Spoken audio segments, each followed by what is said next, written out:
Episode 1, Unordinary People. First guest today, she gonna talk a little bit about depression. So she gonna tell a story, and then so you gonna notice a running theme too in this podcast, because depression is a form of mental illness. That shit real, y'all. That shit real. But this young lady, her name is Mimi. She is from Virginia, and she gonna talk to us a little bit about, tell us a little bit about her story. And the more people I can find to talk to people about depression, the better off we all will be. Because me personally, I don't know a lot about a lot of stuff.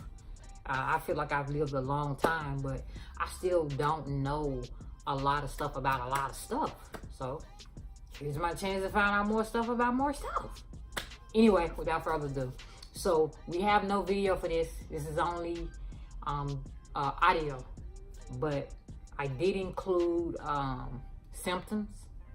I included a helpline, and then just listen to her story. Her story may sound familiar to you one way or the other, but episode 1 of many. I'm telling you.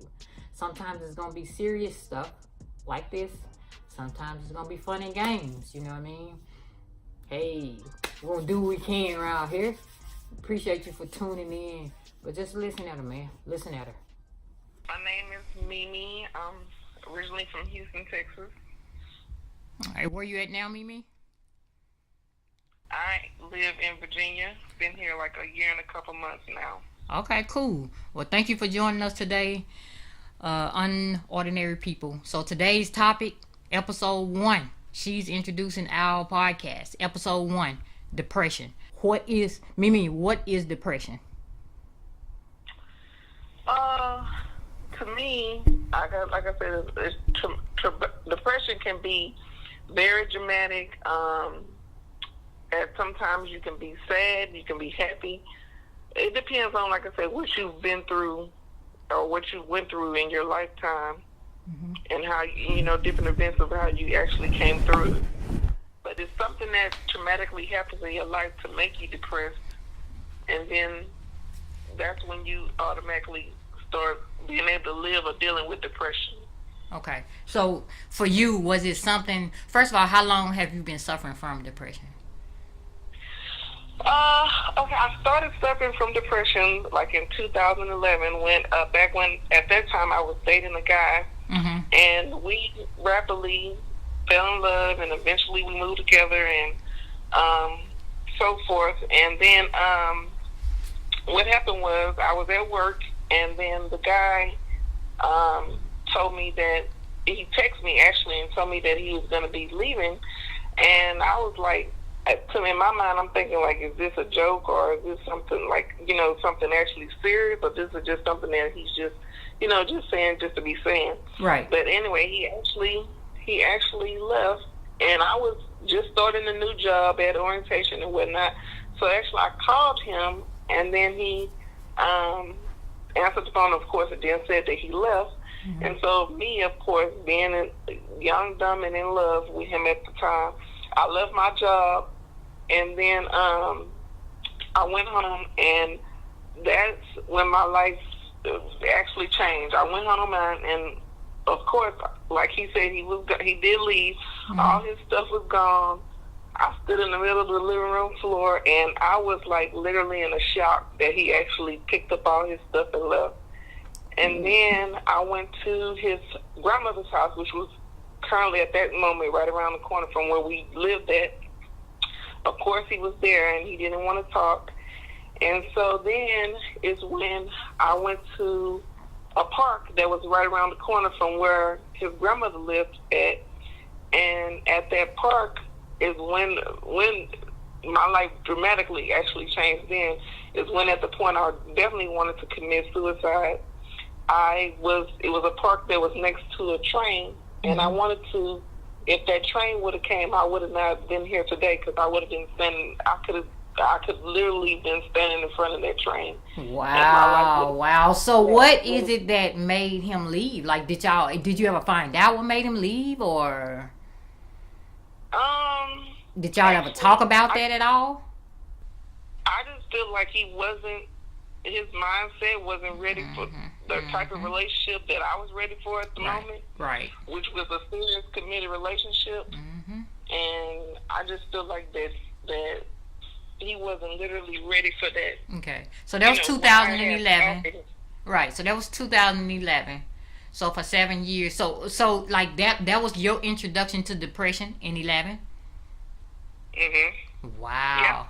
Yeah. Okay. And so but once depression came upon you, it never left, like you know. Well, yeah, it never left because that was something very traumatic that I had went through at the time. Right. And I never thought that I would go through anything like that in my lifetime. I never imagined, like, you know, I've never been through that before. I've heard people talk about it and say different things about it, but you never know what it's actually like to go through it until you are the one that's in the position yourself. Right. Oh, wow. Okay, so how long did that last that time? That time, like I said, it lasted for 3 months. Oh, and actually, what happened was 3 months after we broke up, I actually, that same currently day, I actually called the paramedics because I was like, you know, at that time, I didn't care about my life, my kids, nothing. I just wanted the pain to go away. I just wanted my life to be back normal the way that it was before, which I knew that would never happen again. And so I went to the hospital, and I had to stay at this place for like 7 days, which I've heard of people, like I said, that wanted to commit suicide. Right. I never knew what it was like to be facing in that type of situation until I faced it myself. Right. At the time, I didn't want to eat, of course. You don't want to sleep. You can't think straight. You don't think about your job or your family. All you're thinking about is what you going through at that present moment. Right. Which, the pain and the depression. Wow. Okay, so them 3 months passed by. Did you have to seek treatment, or like after those 3 months passed by, so your life kind of got back to some sense of normalcy? No, actually, like I said, after that, my life has never been back normal. To be honest with you, since then, I have had, like, you know, normally I would be able to sleep at nighttime, and now I'm awake at certain times of the hours. I can never get a whole full 8 hours sleep. Never like I did before that year happened. I was able to be able to have a full, complete night of sleep. Now I'm never able to sleep anymore. I may be able to sleep maybe 4 or 5, maybe 6 hours at a time. It's that, and then I'm up again. Wow. So definitely with my sleep pattern, it's like my sleeping pattern has never been the same again. Do you have to take medication for that? Actually, yes, I do take medication, and I mean it helps. But I mean, like I said, my doctor hasn't prescribed anything to me to help me sleep. I took over-the-counter medication with like melatonin or different medications. That stuff doesn't even work. It doesn't work for me. Wow. It doesn't. Do you have a stressful occupation? Actually, like I said, I'm a CNA, and I've been a CNA for over 11 years now. So yeah, I guess you could say that's a stressful occupation that I've been in, or that I'm currently in. And you say you got kids. How many kids you got? I have 3 kids. 3 kids. Okay. And so, like now, do you see like the joy in life, or you know, like where are you now with your state of mind? Well, okay, with my state of mind, well, then that happened, like I said, of course, with that. And then in 2013, when I decided to come out completely, you know, as a lesbian, and then that's when I faced another traumatic situation in my life, which was me and my mom. I told my mom what was going on and who I actually was, and you know, who I wanted to become, and that was like a disaster. After that, me and my mom have been talking like now over 5 years. Really? Yes. We haven't talked over 5 years, so it was like one thing after another thing. So me and my mom haven't talked over 5 years. My mom and my kids, they talk, of course, because like I said, my mom lives in Houston, And my dad also lives in Houston, and my kids talk to my mom and my dad, but I don't talk to them because they don't accept who I am or my lifestyle, and that has been hard for me because I never had to be able to live without my mom. Right. Like being able to talk to her every day. Right. Being able to just touch base with her, see how she's doing, or we just call. It's just like I could always pick up the phone to call my mom. Now, like the last 5 years or whatnot, which is completely different for me. I can't pick up the phone and call my mom. Wow. And talk to her about anything. So that, of course, that made the depression prolong along right along with the traumatic situation that happened, from the beginning at first of 2011. Right. So that's where I'm at right now in my life. If I like I said, if I stay on my medications, of course, for depression, I don't think about, that, it's hard not to think about that your mom is not in your life. Oh yeah, that got to be hard. That got to be hard. Yeah, of course it's hard because, that, like I said, this is somebody that gave you birth, that raised you, that was there for everything that you went through in life. You got sisters and brothers? I do have a brother. Actually, I have two brothers. One is a stepbrother. We have the same dad and different moms. And another brother I have through marriage. My dad is married to his mom. So you your mom's only child, though? Basically, I'm my mom's only child. Oh, my goodness. Oh, wow. Okay, so when the last time you seen your mom? Ooh, like I said, it's been years. I haven't seen my mom since, like I said, since about 2013. Damn. Yeah. That's a long time. Okay, well, sometimes I've heard stories like that where, the parent don't agree with what the child doing and they just decide to cut themselves out of their life. I'm gonna pray for you on that one. Okay, so but now with your depression, so your life is as long as let me start over. Are you saying as long as you stay with your medication, you stay up on that, everything is smooth? Well, yeah, because if not, it's like your mind, wonders, and then you start thinking about, like I say, everything else. What you could do or what you could have done differently, even though it's nothing that you could do to really change the situation at hand. Yeah. Even because I've tried to write my mom letters, I've tried to call her, I've tried to talk to her, and none of that stuff, like I said, it just like it didn't do no good. It was just like a waste of time. Even though I did my part, I did what I had to do on my end. I put my best foot forward, as they would say. I did my 100% effort. Right. And now, the thing I can do now is just pretty much leave it in God's hands. Right. But with some people, medication, depending on what you're on and how long you've been on it and what's the milligrams that you're on or whatnot, could definitely help you. But not only that, you need to be able to have counseling and therapy. Is that something that you do too? Counseling and therapy? You have to do that too? Yeah, I actually do. Oh. Yeah, I actually have to do that too, because if not, it's like it's like, okay, you talking to I can talk to my wife and my family or friends, my close-knit friends about the situations that I'm going through. But, of course, maybe after a while they may get tired of hearing the same old story or whatever. Right. But when you go to a therapist that doesn't actually know you and, of course they're getting paid to, hear about what you're going through and how could they help you or what strategies they want you to take or what else you need to go about to do and so forth like that. Right. Wow. So, because depression, suicide, all those are forms of mental illness, mental health. Yes. So, in today's world, it's just, a lot of people suffer from a lot of different things that 10 years ago, people would have just overlooked. But that's real good that you keep up on your therapy and you keep up on your meds. I mean, that right there say a whole lot about you. You know what I'm saying? That says a whole lot about you. That shows strength, it shows courage, and it shows character, though. That's amazing. Yeah.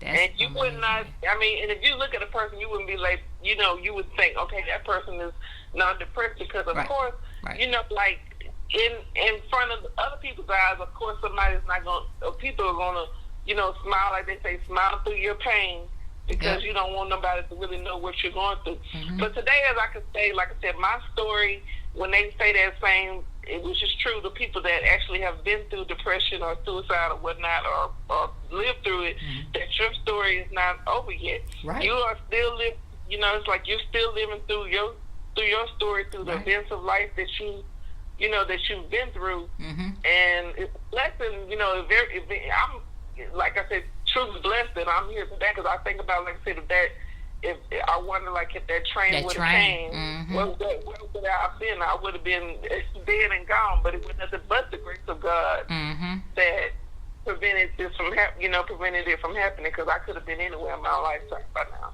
You could have. You definitely could have. Wow. Yeah. That's amazing, man. That's amazing. Depression is real. People, and it's different forms of it. It's different forms of depression too. Your depression might not be like my depression. It's different forms of it. No. And sometimes this stuff is hard to point out. Yeah, everybody's depression is different types of depression. Like you said, some is physically, some is people that being able to live with the weight, how they look, or how much they weigh. I mean, it's just different forms of depression that people go through. Right. And you would never know unless you talk to that person, or if that person seen you go through something, and then they sit down and talk to you and tell you, hey, look, I've been where you've been. Right. And I can help you get through what you're going through. Right. Right. So you gotta. So do you have a strong circle around you? A strong. Of course, I have my wife and I have my kids, of course. And of course, the main thing is, I mean, like I said, I always have had. I mean, if God, like I said, would have let my hand go, I don't know where I would have been at by now. That's true, girl. So of course, God is the first and foremost person that you put first in your life. Exactly. And I mean, of course, I can't do nothing but thank Him, because I'm like, okay, where would I be at this moment? When you look back on that, do that scare you any? You know what? Actually, it does, and I'm like, you know what? But now I thank God. I'm like, okay, I made it through. Right. Because I could have been. It could have been a time. It was at that time I didn't even know if I was gonna make it through. I didn't know. Like I said, I didn't care about myself. I didn't care about my kids.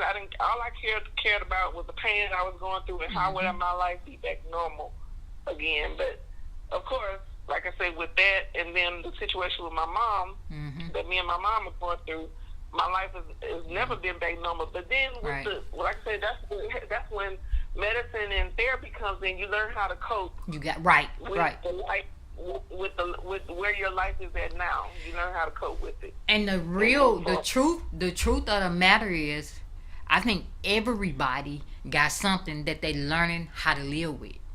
Everybody, like, I don't know anybody that is not learning how to live with something. You know what I'm saying? Of course. Yeah. So, I mean, and then, you know, if you can get through life unscathed, first of all, if you go through life and nothing scathed you, you ain't even living. I'm gonna say that first, okay? You got to fall down. You got to fall down in order to get back up. If you never fall down, you're not gonna even know how I feel to get back up. That's true. Very true. Wow, that's amazing. Well, I mean, you know, you just got to keep praying. You know, other people will keep praying for you too.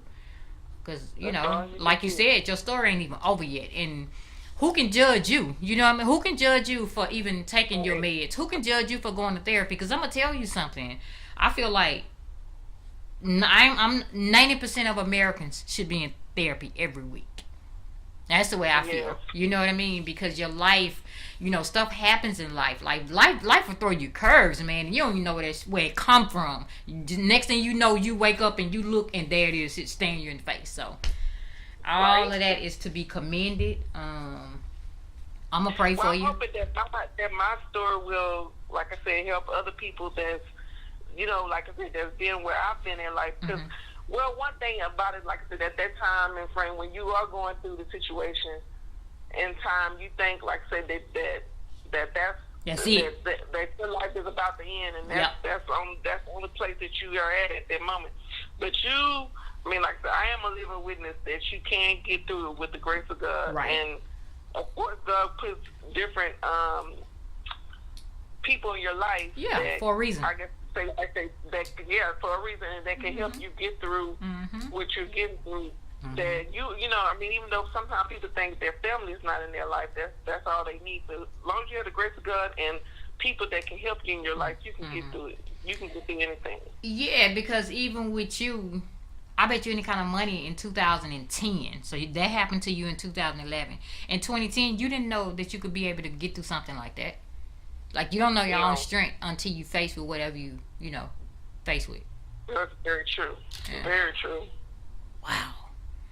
Well, I mean, hey, I commend you. Okay, so let me before I let you go, let me ask you this right here. So was that your only time ever thinking about in 2011? Was that your only time ever thinking about committing suicide? Maybe. I mean, like I said, of course, like I said, well, yeah, that was the only really real time. And then, like I said, well, when I faced that situation with my mom, I didn't necessarily think about committing suicide again. I didn't want to go back down that same road or path again. But, and that same mind stayed the same. But I still was very hurt, very depressed. Yeah. You know, and I was like, because you know, like I said, you don't never been through something, you don't know how to live with it or to deal with it. Right. For the rest of your life. That was something that I was definitely not foreseeing. I didn't think that my mom would be embarrassed of me or like didn't want to have nothing to do with me. So is it your mom and your dad that you're not communicating with? Is both of them? Actually, both of them. And my dad is my dad is bipolar schizophrenic himself. Oh, so it's okay. You know, with his situation, I probably could bypass it because I already know what he's going through by himself. Right. So I'm like, you know, I can't really blame him for whatever. That's true. Wow. All I can do is just, like you said, pray for him and push forward. And that's all, you know, at the end of the day, that's all any of us can do. Like, whoever tell you they can do more, they're not telling you the truth. So, wow. Well, Miss Mimi, we appreciate you for joining us here on Unordinary People. We appreciate you being our kickoff episode. We hope you join us again. Thank you. Hey, listen, we appreciate you for enlightening people, and we appreciate you for telling your story, because I can guarantee you, where there's one, there's a million. So yes, there are. Yep, we appreciate you. We thank you, and we're gonna pray for you as well. Be able to share my story too. For sure, we appreciate you.